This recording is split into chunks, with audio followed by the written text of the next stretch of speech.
just wanted to ask real quick, like, is everybody of the mindset that they don't want to finish the year with Doug and Jay Rich and like, you know what I mean? Like, is there any of those guys that you want to keep that you would be okay if we did hang on to them to the end of the year? Like, I'm trading everybody. I okay, would Yeah, trade everybody. I don't think I there's a single person on our team that I wouldn't trade right now. I I understand, and I like agree with the value like the veteran brings to a locker room, helping your guys learn how to be a pro, helping them learn what it's like, day in, day out. I totally understand all that.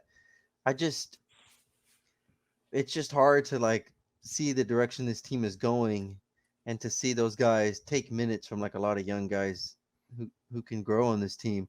Because I think our team, all the young guys right now are the supporting cast, right? They're all foundation pieces, but nobody is the yet, right? Like nobody's shown it yet to be The number the one lead the guy. number one guy. And so like you have to like just see all your little young kids just but run around and see what they can but do. specifically like Jay Rich and Doug, they're not occupying any minutes that a Blake Wesley's gonna get. We're not asking Blake to go out and guard a wing or be in that position on the court. You know what I mean? So like, But if see, I anything, you would the way to fully see what Blake can be is to put him next to a guy like Doug McDermott. How see, can he see set up a veteran shooter? You know what I mean? To see I that sequence I play its way. I get that because it's the same thing with like that's why you want Trey to be there to facilitate for the Yeah, like start. Like you if you put need them if to you get just good put looks. rookies along next to rookies, you get guys figuring it out next to guys figuring it out, and then you never get to fully see what was even the point of this play. You know what I mean? It's like if you get Jay Rich out there, now all of a sudden it's like, okay, you find him, he shows you how the play ends, and then you're like, that's the Yeah. sequence. Now repeat that 100 times. You know what I'm saying? So like I So guess to answer your question, Eh, Josh eh, Richardson would go probably ahead. be the only one I would keep, and Hmm. I'm putting Doug like on the block. I mean, yeah, I really just don't see any. I don't know. I don't need Doug running around chunking up every 3 pointer and for this team to that's not to me that's not doing that what you're talking about is Doug just being like off the bench and just letting it fly whenever he wants. But again, like again, it would be at the product of a guy like Blake going finding his shooter, Malachi making good plays for his teammates. You know what I mean? A game where Doug McDermott hits 5 threes doesn't have to be about Doug McDermott hitting 5 threes. It's about Blake Wesley getting a career high in assists and taking steps forward as a point guard. You know what I'm saying? So like Yeah. you can't have those moments without the other half of it is what I'm trying to say. And I don't, at least personally, like I don't think that the one I would be down with at least one of those guys staying just for what they bring. They don't have to get heavy minutes, and maybe most of their impact comes at practice. I don't know, and off the court, and all that kind of stuff. But Well, I do think that we don't have any. We're not competing for a championship. So as much as in the same breath of all of the, well, since we're not competing, we can just get rid of them all. Since we're not competing, we can keep one of them and just use them for that value. They're not the final glue piece of a contending team. They're just our developmental assists. You know what I'm saying? the way that I see it is like to start off the year exactly what you're saying. I want to have a Josh Richardson in there. I want to have whoever vet to like be able to like help the guys. Like that's why I said Josh Richardson is my honorable mention for 6 man of the year because he's gonna help make the team better just because he's reliable, right? Just because you know that he's reliable to do what you need him to do, right? And so then we're going through the first half of the season and we have all that stuff. By February, by trade deadline, I want to see Blake Wesley, Josh Primo, or Blake Wesley, Trey Jones, whatever, right? And then Malachi Brenham, all three of those guys in whichever who's starting between Josh Primo and Trey Jones, right? I want to see all three of those guys out there.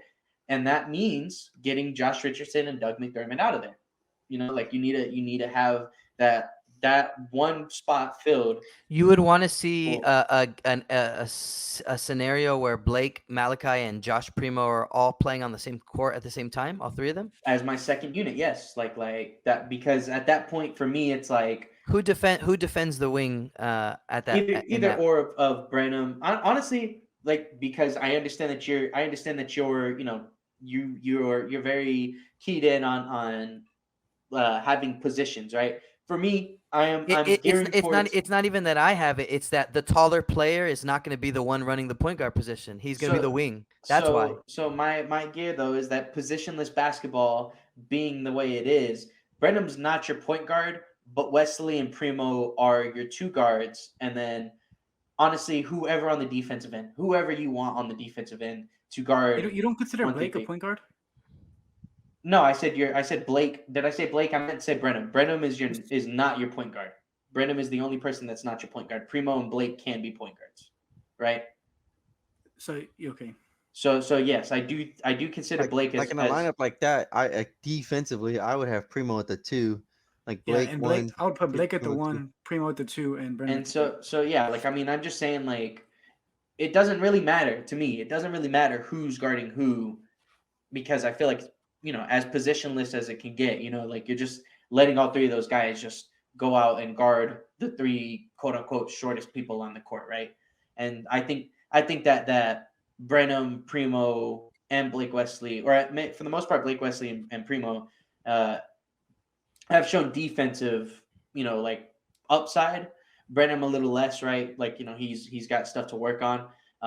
But they're all young; they can all learn. And so, I mean, you just throw them out there. You just put them out there to learn and understand what it is, to defend a guy that's taller, a guy that's longer. But for the whole game, you know what I'm saying? It's like, I mean, yeah. Well, what lessons? Because What by lessons that, can you learn about being out of position for the whole game? but that's my point is that it's not out of position. It's positionless. You're not. What if the other team is playing 3, 6, 4 people, just like we're playing 3. What? How tall is if I'm not mistaken, it's like Mavericks are huge across the whole board. A lot of teams are. That's what the NBA is now. It's literally Positions. what our guys. Not well. Okay, but in that regard, then our guys are they're too small to be positionless. We don't. That's like why all 3 I of those don't guys. like Trey. That's why I told y'all. I've been telling y'all that since last year. Like I understand he does everything, but he's too goddamn small. Yeah, but Trey is stacked up with his support is Keldon Johnson and Devin Vassell and Jakob Poeltl and Jeremy Sohan. You're not giving that same support, and that's what I'm trying to say is you're not giving that same support to a guy like Blake, a guy like Malachi. They need support as rookies. They need support. It's not just throw them out there because that's where they learn bad habits. So then it becomes harder to unteach bad habits before you reinstill good habits. That's why I'm saying that it's going to happen. That pop won't let bad habits happen. Exactly, and then by February, halfway into a year, into a full season, that's when you can start to integrate them into. I am 100% okay with that idea. The veterans provide the leadership as the beginning, and then you start to rely on your guys to learn how to do it on their own. That part I'm totally fine with. I just don't see a scenario where we can be successful getting rid of all of our veterans and having just all those we don't have the depth of that. It has to be Josh, right? Yes. It has to be Josh because of the contract. Because isn't Josh a free agent after this year anyway? Yes. And Doug is still on the books and Yak is still on the books. So if you're going to move 2 of the 3, it has to be Doug and Yak. Because then come the following season, we're going to have Cap and we're going to have picks. Now I'm on the record. I do not want to get rid of Jakob for any reason. I think it's going to happen because of offers. They're going to offer us maybe like something maybe by trade deadline. But if I'm the San Antonio Spurs and Jakob Poeltl is on the books for $9 million this year and then that's it, I'm just asking him what is your number to stay, and if we can work on a reasonable, we're gonna have the cap space to give him a reasonable offer and have security in that position. If we're in a rebuild, yes, but you can't tear everything down. You can't. But that's why I'm saying I get that. I think if they freaking traded DeJounte Murray for 4 picks, like if somebody comes up with 2 picks for Jakob this like trade deadline, I think they're gonna pull the trigger because they don't see this team going anywhere either. Like that those core pieces that we had, the DeJountes, the Derek Whites. They're getting rid of all of them, and I just think Jakob is part of that group. And if you get 2 more picks and then you come to the freaking draft this summer, now you have like 8, 10 picks over the next 3 years, 4 years. You could just all bundle up if you don't get the number So one. that's exactly where I was going to go with this. Is that in this sense, right? The 2 picks that you get, the 2 future first round picks that you get for Jakob is going to be Pirtle. Sorry, the 2 first round picks that you get for him are going to be more valuable than Jakob himself. And I also realized that the overarching target is a center, right? Everybody's tanking Is for a center. 7'4" center. I from totally France. get that too. So and so you're absolutely right. The offers probably will be the most dictating factor along the way. Is just what if people are going to pay for Jakob Pirtle? We could, like we could end up getting an offer from whatever 3-4 seed. I agree with all that. I guess where my head is that I wouldn't go seeking those offers. My first option for Jakob Pirtle would be like, what can we do to keep you around on a decent pay scale? Look, this is our plan. We're gonna have money moving forward. We don't want to spend it all on you. We want to be able to go get blah blah blah. So what's a good number? And if you can't come to that, then you can't come to that, But again, I get what you're saying about. I know the fear of, well, then we're gonna lose him for nothing, and we could have got something from. I get all that, but my first option would be to hang on to him for this year. Yeah. Well, we do have a 3-game slate coming up.